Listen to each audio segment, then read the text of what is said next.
Hi everybody, my name is Nourine Mohsin. I am from India. I came to United States in the year 2016. I am pursuing Masters of Public Administration with Baruch College. And today I am with Dipika and Anuz in their weekly podcast at the end of the day.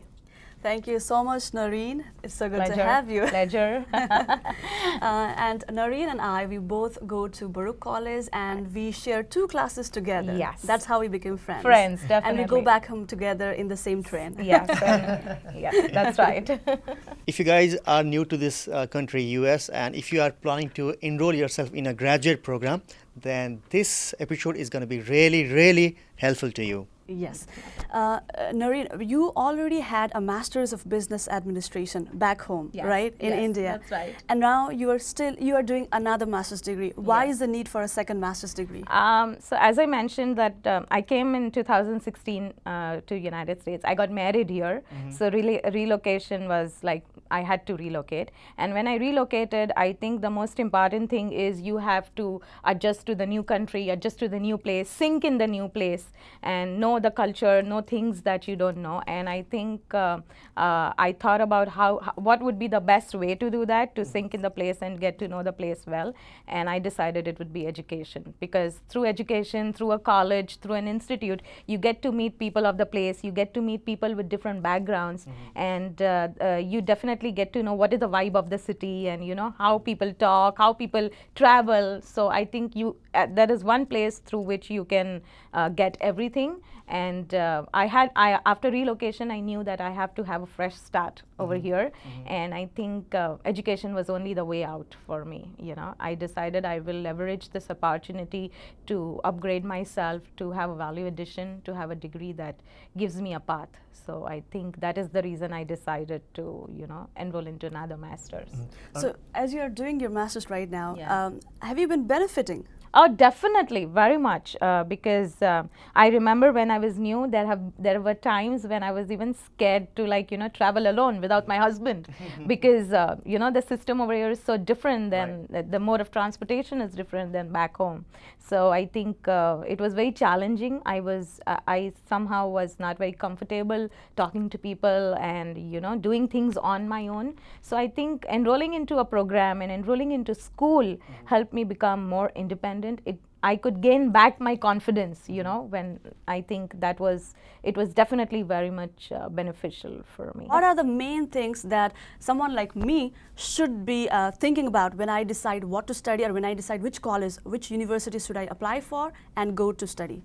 I narrowed down, like from my journey, what I did, I can share that I narrowed down to 5 key points when I wanted to pursue into a master's degree. I kept in mind these 5 things. So the first is the profile of the students of the college. It's very important, because learning doesn't happen only from professors or from books or from your classroom or from the classroom. It happens further from classroom interaction as well.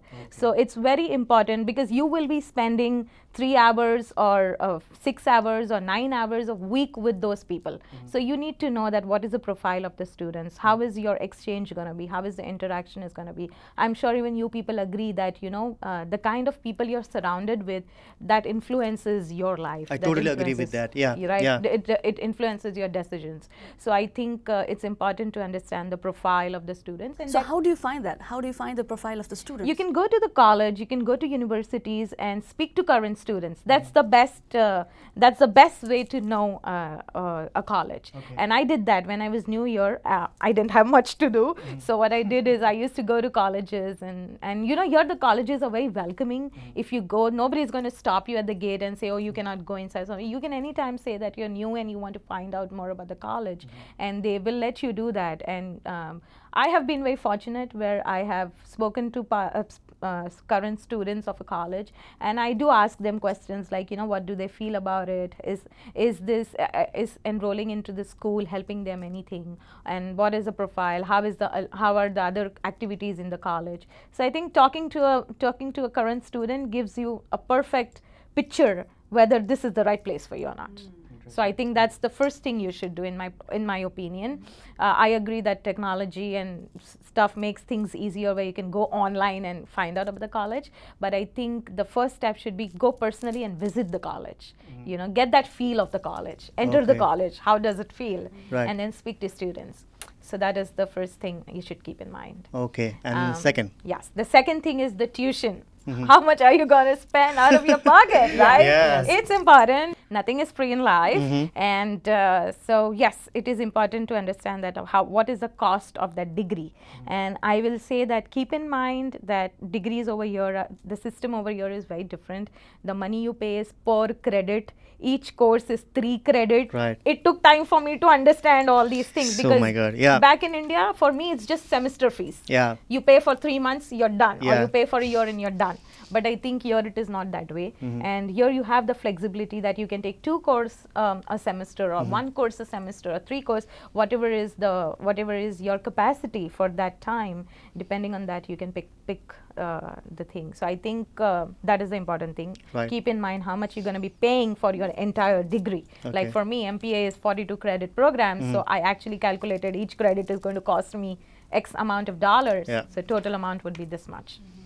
So that is the second thing. Third thing is do understand what is the profile of the faculties. Okay. These are the people that are going to shape your learning. These are the people who will guide you. You will look up to these people for guidance, right?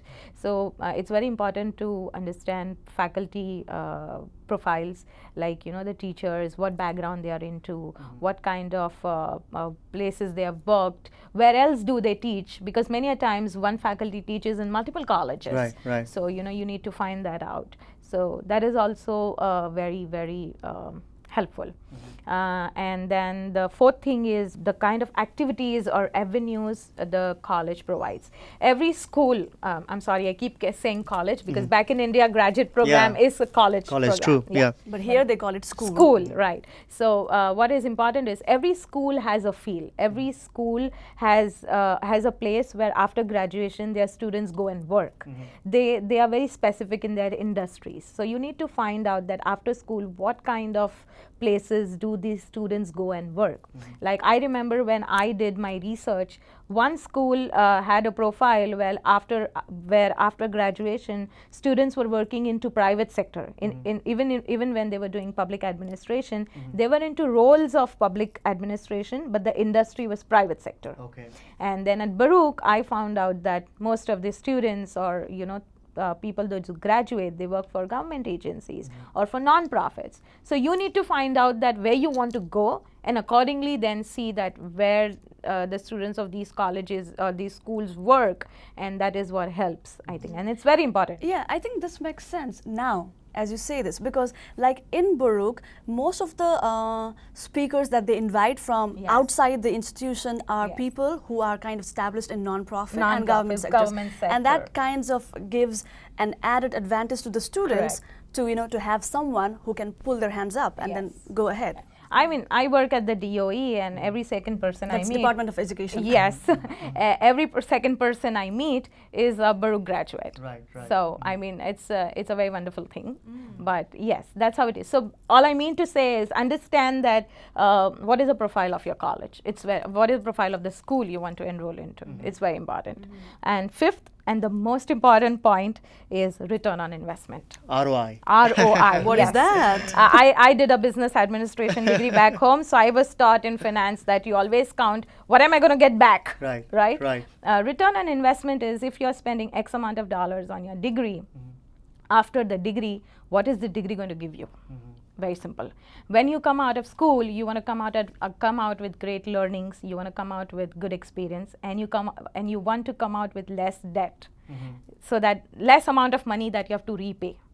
And I'll be very honest that in my research, when I was, you know, making a choice between schools, I realized that the return of investment on more or less for 2 schools was just the same, but there was so much difference in the tuition, so much difference in the cost of the degree. Right, right. You know, so when I know that I'm going to spend less amount of money and get the same return on investment, why should I spend more and enroll into something like that.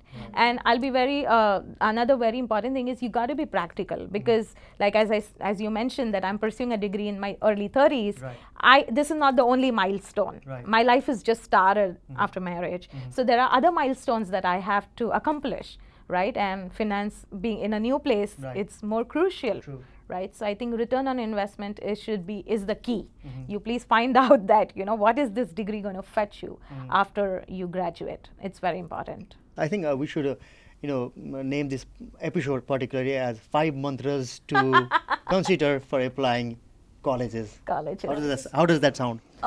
Yes, I agree. Yeah, 5 mantras. It's clickbaity too. yeah, that's what we're going to call it. And if in case you find this confusing, as we are using college, university, school, so in the US, if you are going to an undergrad program, they usually call it a college. College, right. And if you're doing a graduate program, they usually call it a school. Yeah, we're at the end of the podcast, and if there's anybody who wants to reach out to you through email for any advice, would you mind sending your email address to us? Oh yes, definitely. I'll spell that out for you. bhimani, bhimani, .nourine, nourine @gmail.com. Make sure you write at the end of the day in the subject title so that Nourine knows where these emails are coming from.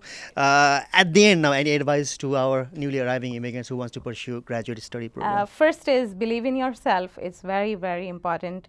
Wherever you come from, whatever your journey has been, whatever you have done in the past, you have lots to bring to the table. Never feel that you don't have anything to offer. You always have something or the other to offer. So please be very proud about that self and proud about that thing, and believe in yourself is the key. And second, it's a wonderful place. Don't be scared. Just be confident and just be persistent in your efforts, and I'm sure it will reap good fruits for you. Yeah, thank you so much. Yeah, it's 2 mantras from her. Besides 5. Yeah.